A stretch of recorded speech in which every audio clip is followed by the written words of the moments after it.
for. And I want to thank Fraser for the invitation and for organizing this great day. So I will share some of an ongoing research that I started at my new school in Montreal, titled Typography and Migration. The focus on this research is on typographic production in Canada and more specifically my home province, Quebec, and my hometown, Montreal. It's part of a larger program that I'm developing, which I call Subjective Typographies. In this program, I look at typefaces as cultural artifacts, so not just as technological objects, but as objects in which we can read ideology and also the contexts in which they were created.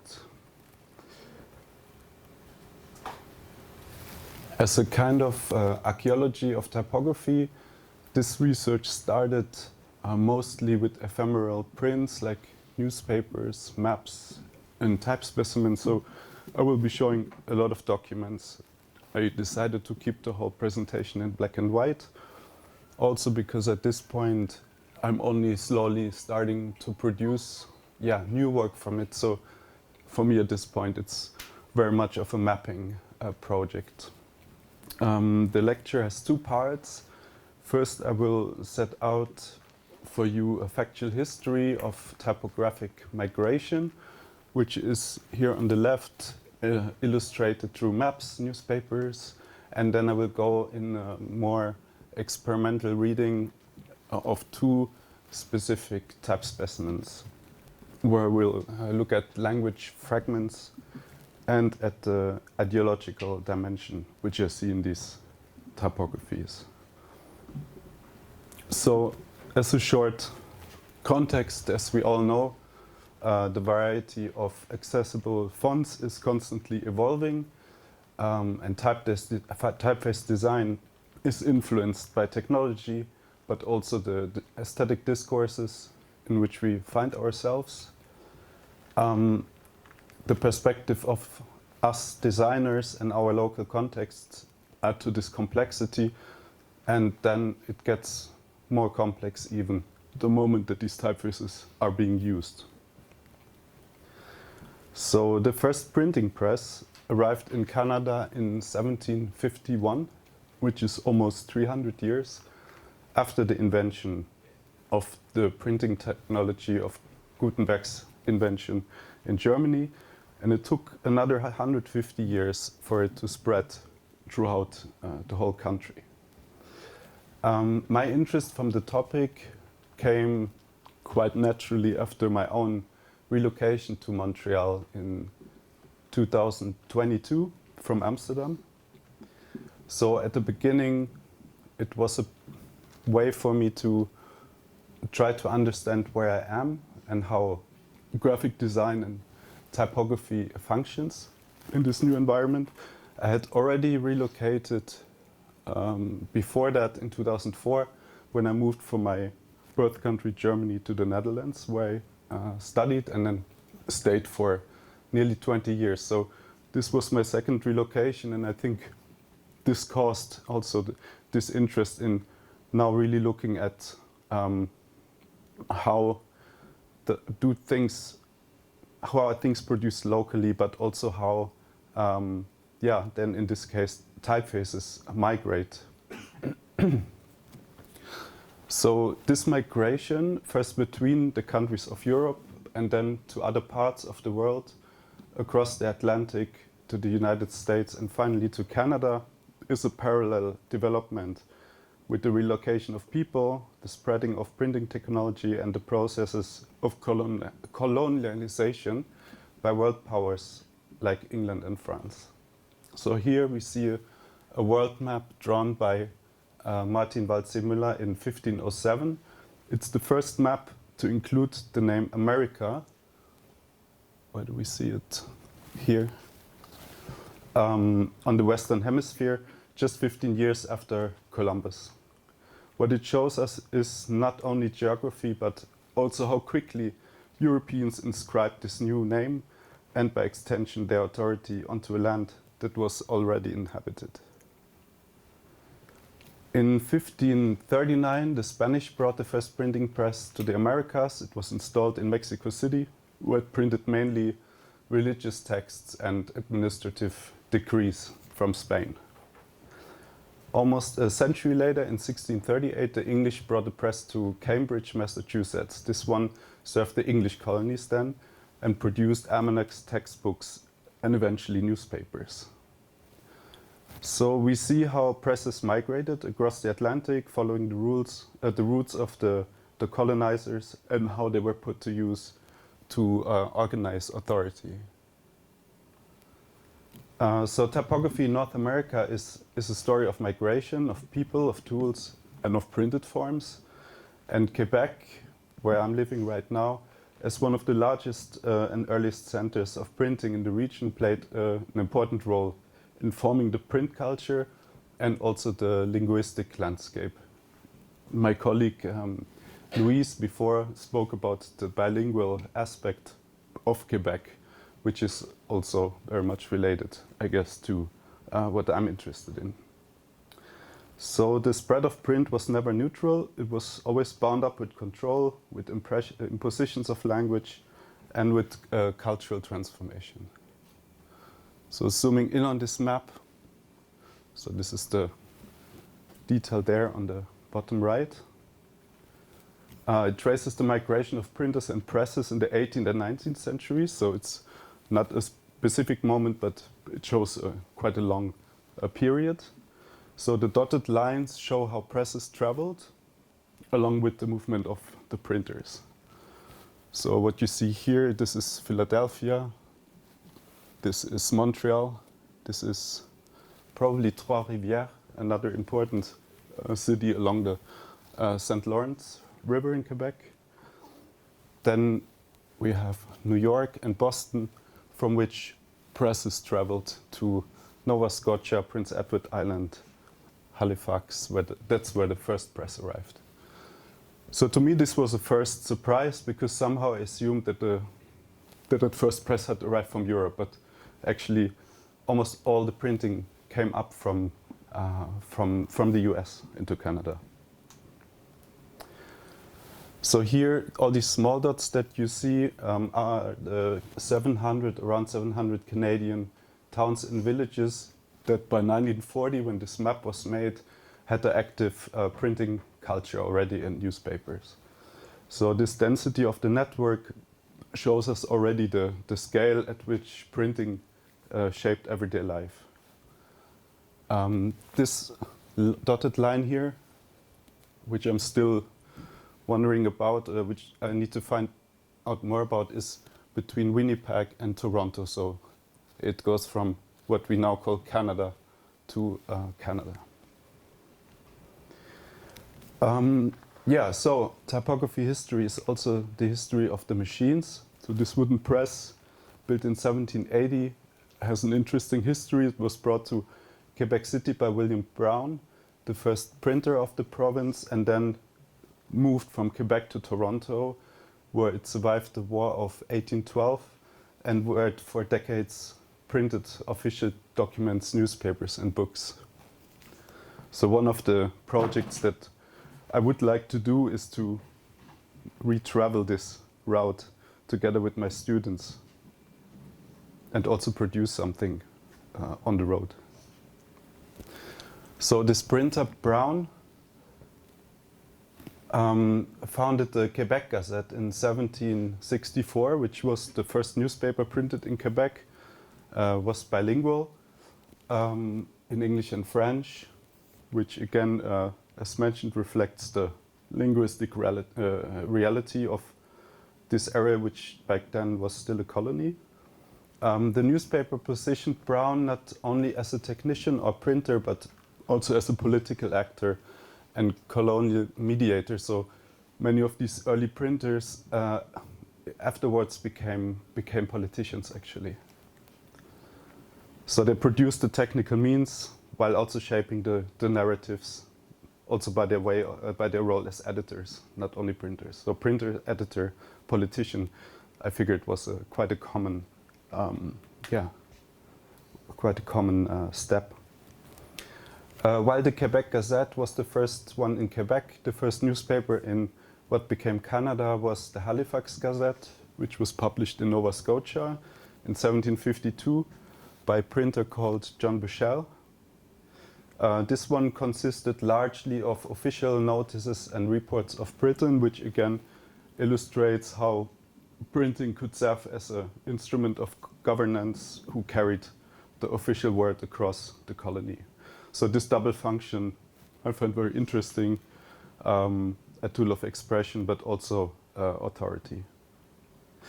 1 year after the Quebec Gazette, a printer called Fleury-Mesplet, or Mesplet, founded the Montreal Gazette in 1778.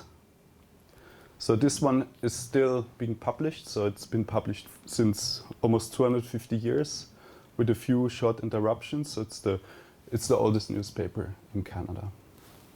So by the time Fleury-Mesplet arrived in Montreal, the city was already grown beyond a settlement. So what you see here is Montreal's waterfront. So it was now much more than an outpost, but it became a city. So there was not only the circulation of goods, but also the flow of printed material. So when the boats came up the St. Lawrence River, Montreal was kind of the ending point. And from there, like goods and information, I should also say, so I entered the country by land from there. Typography in the sense became integrated into wider commercial and administrative infrastructures.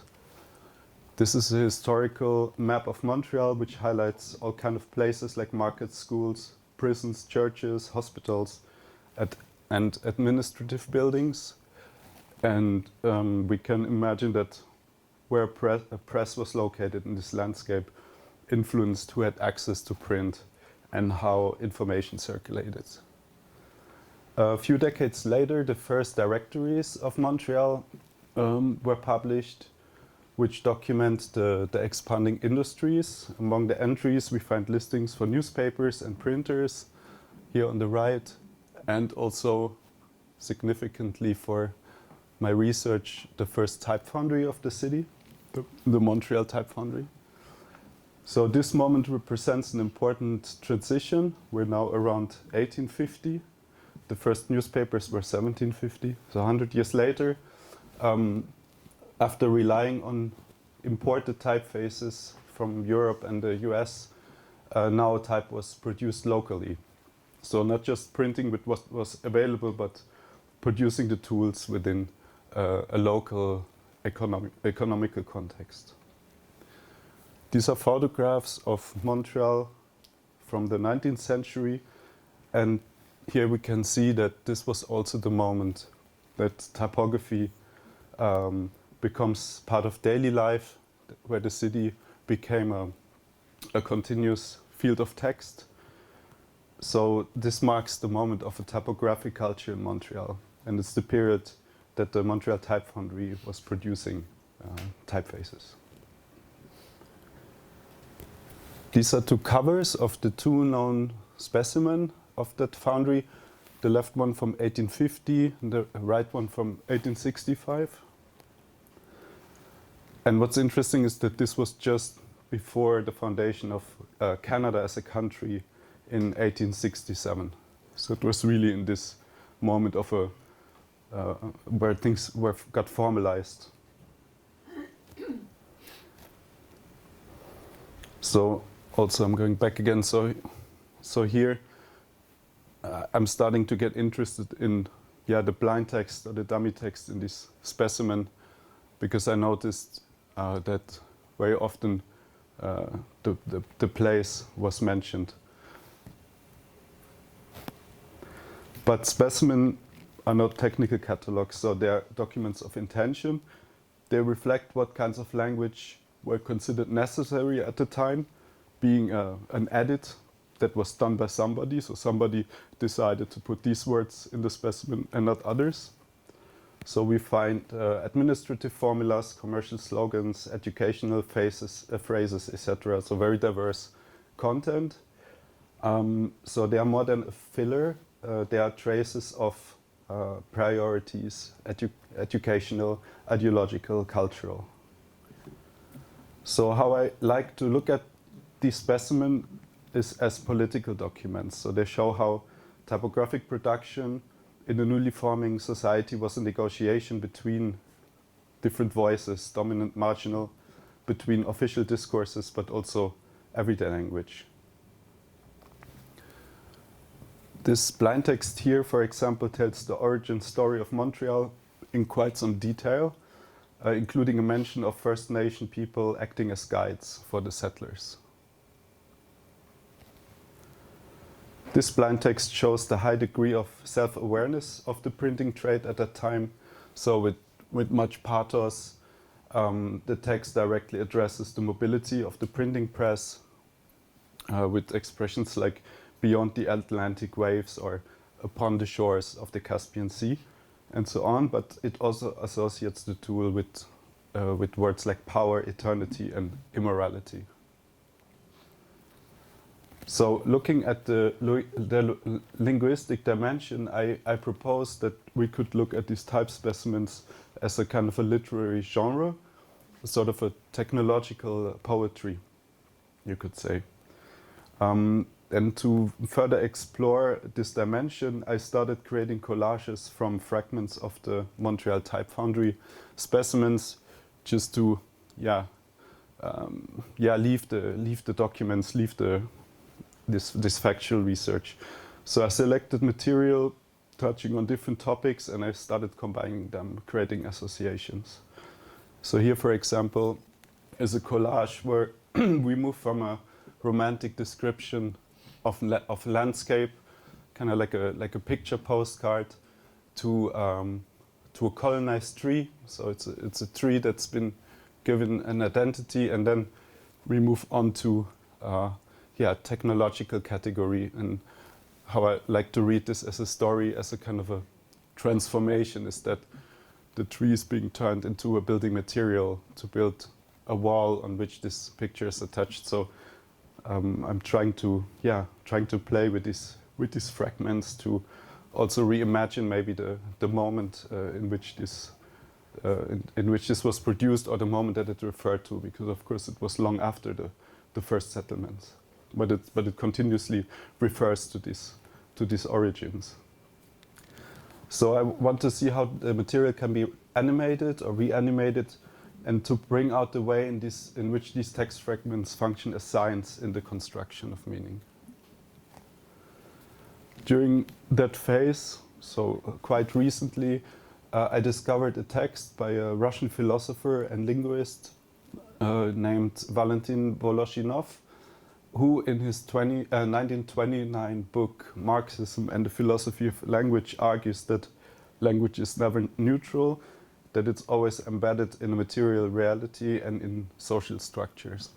So I'm telling this along with these abstract fragments. I hope you can dissociate a little bit and enjoy the words while I'm continuing to explain my approach. So Marx, to which Voloshinov refers, already had a similar point about language, that it belongs to the material world and that it's part of the social relations of production. So not an abstraction, but an active element in how societies are organized. Voloshinov in his book writes that, I quote, "The word is the sign par excellence." So this was a sentence that really struck me, because I could now look at these text fragments in terms of semiotics, actually. So if the word is a primary unit through which ideology operates, meaning arises not from the word in isolation, but from the relationship of different words with each other. So this is classic semiology. So this perspective now allows us to read type specimen not as nonsensical text, but as a kind of a language system. So instead of carrying literal sense, they foreground the material potential of the language and its ability to be recombined and recontextualized and to be projected into different ideological frameworks. In a way, we could look at them as fragments of society itself. So again, I remind you of the situation in which these books were made at the moment just before the foundation of a new country. So they bring together pieces that might otherwise remain separate, and especially in a period of social change, this fragmentation can make struggles visible, such as the one who controls the dominant narrative. And it's no coincidence that all the specimen or all the words in this specimen were all in English, actually. Well, you might expect that these books would be in French, because this was the moment where the Anglophone, the English language was dominating over the French. So these specimens can help us to understand this interaction between typography and language. They are performances of language in a fragmented state. They simulate future uses in commerce, admin, politics, and so on, which was in the specimen, of course, the way of suggesting to possible clients, people who would buy these typefaces, and how they could possibly use it. So the next step in my project now would be to design new digital typefaces based on the historical specimen. It's something that I started recently, so I'm not yet able to show you like functioning fonts, but just this very schematic drawing as a placeholder. So what I'm looking at them as time capsules in a way. So they're time capsules that preserve but also renew the archival material, and they can become tools then for new writing. So by reinterpreting the historical forms, I want to connect the past with the now, and continue to see how I can use typefaces to create a connection in time. So they once again become things that we can type and touch and manipulate. And besides this process, I want to further explore this idea of material ideology of typography. So again, going further from Volosinov, Marxist materiality, that's always been a bit of like a hobby of mine, but I never really found a direct connection with typography or with design or with my work. So for me, that was a very exciting moment, actually. So to finish, I will show you a timeline, because I want to move forward with the project. So after looking at this period around 1750 of the first printers and the arrival of the first newspapers, and when typography began to structure public life, and this period around 1850, when type was starting to be produced, the next step for me would be to look at 1950, so I'm making always jumps of 100 years. So Louise has been talking about this before. Maybe many of you saw her talk because it was in the cinema in the beginning of this day. So if you remember, it was this moment of modernization. So before that, Quebec was in kind of a dark age, where religion was all dominating, and now this power declined, and systems were transformed, and Quebec was redefining its identity.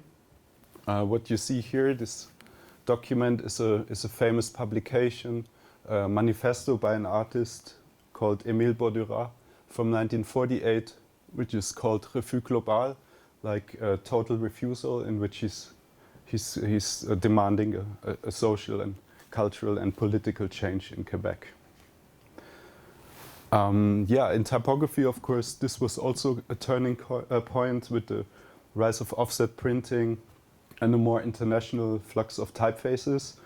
Of course, it was the time or the start of the international style in typography. So where once again typography was part of a broader negotiation of identity, or where a certain visual identity was kind of went worldwide, a kind of a globalization of was of something that started locally, and from there I want to jump to the final step of the project, which is 25 years in the future, 2050. But of course, I'm choosing this intentionally also somehow to counterbalance this very historical beginning now of the project. But for me now, the 2050 stands for where we are right now. So the moment where typography is dematerialized, where typefaces travel through systems, where they become code, and where they're not anymore bound to physical carriers, and where they circulate fluidly. At the same time, of course, there are new forms of migration of people, but also of languages and cultural forms. And so I guess my question there is how typography, as the materialization of language now dematerialized, which is interesting, will continue to carry these movements and these tensions forward. So I'm not sure yet where that will lead me, but I could imagine maybe to create typefaces, time capsules or interpretations for each of these 4 moments, and then find ways in which they can be activated. This is the last slide. Just want to give an example. I'm now planning to make a publication in which I want to bring together material from the 1850 specimens. So this could also be just reproductions of pages, complete pages, as a kind of a historical document. But I want to also, at the same time, I want this publication, or I see it like a type specimen for the revival typeface that I'm working on, and to find the content that I can write. So let's say I'm now looking for what could be my own blind text, my own dummy text. I started to collect many photographs in the past couple of months, public text, which shows the new debate that was started by Donald Trump's attacks or verbal attacks on Canada, and was really interesting to see how, in a way, in no time, this started to be visible in the streets, not only in slogans but really in advertisements, which kind of surprised me. So many of these ads that I photographed, they explicitly address identity and also the role of the French language in Quebec. And maybe could be a discussion later. I'm curious about it because I think that here you really see a new nationalist tendency where language and identity are framed through commercial communication. So, I mean, we briefly talked about it before. So that what's happening right now in Quebec, in a way, that this emancipatory movement of francophone population is being hijacked by the conservative or by the right-wingers. So by bringing these examples together with the 19th century specimen and rewriting them with typeface revivals, I want to construct what I called before like a language system that connects different periods. That's it. Thank you.